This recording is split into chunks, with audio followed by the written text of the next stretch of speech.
दोस्तों आज से हम एक न्यू सीरीज को स्टार्ट करने जा रहे हैं। इसका नाम सोल ऑफ लाइट है और यह एनिमे काफी ज्यादा ऑसम है। दोस्तों आप सभी से एक ही रिक्वेस्ट है कि इस सीरीज को जितना हो सकता है उतना ज्यादा शेयर करने की कोशिश कीजिए। मैं उम्मीद करता हूं कि आपको ये सीरीज बहुत पसंद आएगी। तो चलिए इस खतरनाक लड़ाई और कल्टीवेशन से भरी सीरीज को शुरू करते हैं। एपिसोड की स्टार्टिंग में हमें एक नरेटर वॉइस बताती है इंसानों की दुनिया के ऊपर एक बहुत ही बड़ा यूनिवर्स है जिसमें काफी सारे मिस्टीरियस चीज होती रहती है। वहीं इसे हम लोग आउटर हेवन कहते हैं। इसके बाद हमारा सीन शिफ्ट होकर के हेवन गेट के ऊपर चला आता है जिसके बारे में हमें बताते हैं कि एंशिएंट टाइम से ही पावरफुल और बुरे एलियंस को हेवन के अंदर घुसने से रोकने के लिए 10 ग्रेट एम्परर ने मिलकर के एक ग्रैंड वॉइड शील्ड को तैयार किया था जिसे आज तक ताइशान फ्रैक्शन के लोग उसे गार्ड कर रहे हैं। तभी हमें एक लड़की को दिखाते हैं जिसका नाम मेंग बिंगयुन था जो साउथ गेट हेवन को गार्ड कर रही होती है। वहीं उसका भाई उससे पूछता है तुमने तो फ्यूचर को लाखों बार देखा है, इसलिए तुम बताओ तुमने इस बार क्या देखा।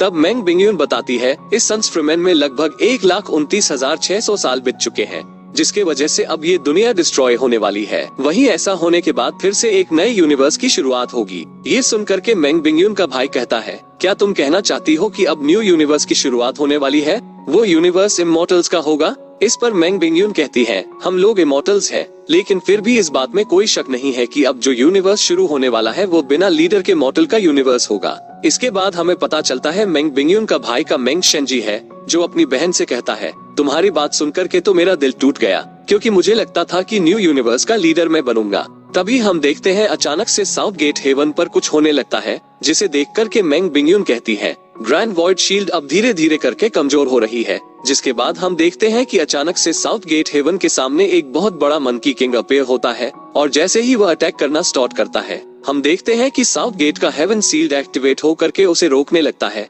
ये देख करके मंकी किंग उस सील के स्पिरिचुअल चेन्स को तोड़ने की कोशिश करता है, लेकिन हम देखते हैं कि मेंग बिंगयुन अपने हेवन सीलिंग डेमन स्वॉर्ड का इस्तेमाल करना स्टार्ट करती है और उस मंकी किंग के ऊपर एक पावरफुल अटैक लॉन्च करके तुरंत ही एक फॉर्मेशन का इस्तेमाल कर देती है जिसकी वजह से हम देखते हैं कि वो मंकी किंग देखते ही देखते उस फॉर्मेशन के स्पिरिचुअल चेंज में फंस जाता है। जिसके बाद मेंग बिंगयुन उस मंकी किंग को पूरी तरह से रोकने के लिए एक डिवाइन बेल का इस्तेमाल करते हुए उसे पूरी तरह से सप्रेस करने की कोशिश करती है और सोचती है कि पता नहीं क्यों यह मॉन्स्टर मंकी किंग मुझे एंशिएंट डेमन किंग की तरह लग रहा है।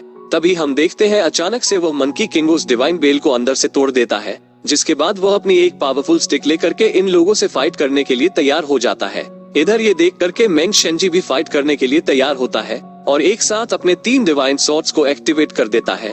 इधर ये देख करके मंकी किंग उसके ऊपर अटैक करने की कोशिश करता है, लेकिन हम देखते हैं कि मेंग शेंजी उसके स्टिक को डिफेंड करते हुए उसके साथ खुद बैटल में आ जाता है। वहीं हम देखते हैं कि मंकी किंग और मेंग शेंजी दोनों ही एक दूसरे को बराबर की टक्कर देते हैं, लेकिन हम देखते हैं कि अचानक से मंकी किंग वहां से वापस जाने लगता है जिस पर मेंग शेंजी उसे अपने स्वॉर्ड का इस्तेमाल करते हुए जाने से रोकना है। इस पर मंकी किंग को ना चाहते हुए भी फाइट करना पड़ता है। इधर इतने मौके का फायदा उठा करके मेंग शेंजी एक बहुत ही पावरफुल अटैक मंकी किंग के ऊपर कर देता है। इसके बाद हम देखते हैं कि वो मंकी किंग एक छोटे से स्टैचू में चेंज होता है जिसके साथ में अब उसकी स्टिक भी छोटी हो गई होती है। इधर मेंग बिंगयुन ने सब कुछ खत्म हो जाने के बाद मंकी किंग की स्टिक को वहीं पर एक पिलर बना करके हेवन में ही रख देती है और मेंग शेंजी से कहती है भाई मेरा ये तुम्हारे साथ आखिरी मिशन था। ये सुनकर के मेंग शेंजी पूछता है क्या तुम सच में इमॉर्टल की दुनिया में जाना चाहती हो। तब मेंग बिंगयुन कहती है इस दुनिया को बचाने का राज इंसानों की ही दुनिया में है, वहीं मेरी फ्यूचर देखने की एबिलिटी भी मुझे वहां जाने के बारे में गाइड कर रही है। ये सुनकर के मेंग शेंजी एक स्क्रॉल को बाहर निकलते हुए कहता है तुम झूठ बोल रही हो क्योंकि मैं जानता हूँ कि तुम वहां जाकर के बस शादी करना चाहती हो। इसके बाद मेंग शेंजी उस स्क्रॉल को खोल करके देखता है और कहता है कि यह तो होंग शेंजी है। इसके अलावा मैं ये भी जानता हूँ कि तुम्हारा होने वाला बेटा इसी की तरह दिखाई देगा। तब हम देखते हैं कि यह सुन करके मेंग बिंगयुन उसकी भाई से उस स्क्रॉल को छीनते हुए कहती है आखिर में तुम मेरे कमरे तक कैसे जा सकते हो। ये सुन करके मेंग शेंजी कहता है तुम्हें नहीं भूलना चाहिए कि मैं तुम्हारा बड़ा भाई हूँ जिसकी वजह से मैं तुम्हारा इकलौता गार्डियन होने की वजह से मैं तुम्हें कभी नुकसान नहीं पहुंचाऊंगा। ये सुनते ही मेंग बिंगयुन कहती है 10,000 सालों से मैं यहाँ पर सब कुछ मैनेज कर रही हूँ, इसलिए तुम्हारी इतनी हिम्मत कैसे हुई कि तुम खुद को मेरा गार्डियन बता रहे हो। इसी बीच हम देखते हैं कि खींचते खींचते ही वो स्क्रॉल 2 टुकड़ों में फट जाता है। तब मेंग शेंजी मेंग बिंगयुन को इमोशनली ब्लैकमेल करने के लिए रोते हुए कहता है मैंने तुम्हें बड़ा करने के लिए इतना सब कुछ किया है पर फिर भी तुम एक लड़के के लिए मुझे छोड़ करके जा रही हो।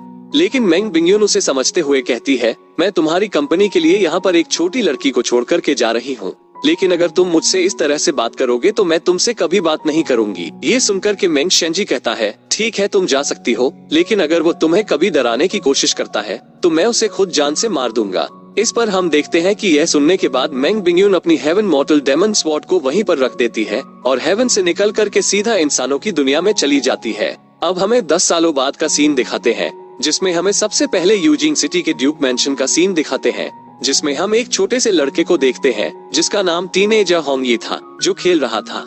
वही हमें इनके फादर और मदर को दिखाते हैं, जिनमें से फादर का नाम होंग शैनजी था, वही मदर का नाम मेंग बिंगयुन था। तब होंग शैनजी बिंगयुन से कहता है, सब कुछ तबाह होने का टाइम जल्दी ही आ रहा है, इसलिए हम लोगों के पास भी अब बहुत ही कम टाइम बचा हुआ है। ये सुनकर के बिंगयुन कहती है, अब मैं बक्शांग फैक्शन की तरफ से हेवन को गार्ड करने वाली साइंटिस्ट नहीं हूँ। ये सुनकर के होंग शैनजी कहता है, पर तुम एक बार ग्रैंड वॉइड शील्ड की गार्डियन रह चुकी हो, इसलिए तुम्हें समझना चाहिए कि मुझे कॉस्मोस के स्क्रिप्चर्स की जरूरत है। पर यह सुनकर के बिंगयुन कहती है, कॉस्मोस का स्क्रिप्चर टाइम और स्पेस का मास्टर है, जो कि एक्चुअल में कॉस सीक्रेट ऑफ ताइशांग फ्रैक्शन है।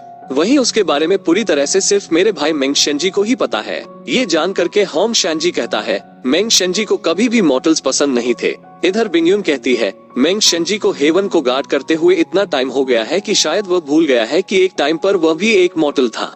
तभी हम देखते हैं कि अचानक से होंग शैनजी जबरदस्ती बिंगयुन से हेल्प मांगता है। इस पर बिंगयुन कहती है, क्या तुमने सोचा है कि इस रास्ते को तुम चुन रहे हो वैसा ही ना हुआ तो क्या होगा?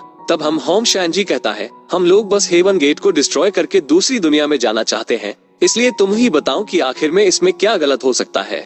इधर इनकी बेटा इन लोगों को झगड़ता हुआ देखता है। वही बिंगयुन सोच रही होती है, काश तुम और मेरे भाई दोनों ही गलत होते। तभी हम देखते हैं अचानक से उनकी बेटा रोते हुए इन लोगों के पास पहुंचता है, जिसे देख करके होंग शैनजी कहता है, बेटा आखिर में तुम्हें क्या हुआ? तब हम देखते हैं कि टीनेजर होंगी अपनी टूटी हुई स्वॉर्ड को दिखाते हैं, जिसके बाद हम देखते हैं कि होंग शैनजी होंगी को खुश करने के लिए काफी कुछ करता है। वहीं होंगी कोशिश करता है कि उसके माँ और उसके फादर दोनों एक दूसरे से आर्ग्यूमेंट करना बंद कर दे।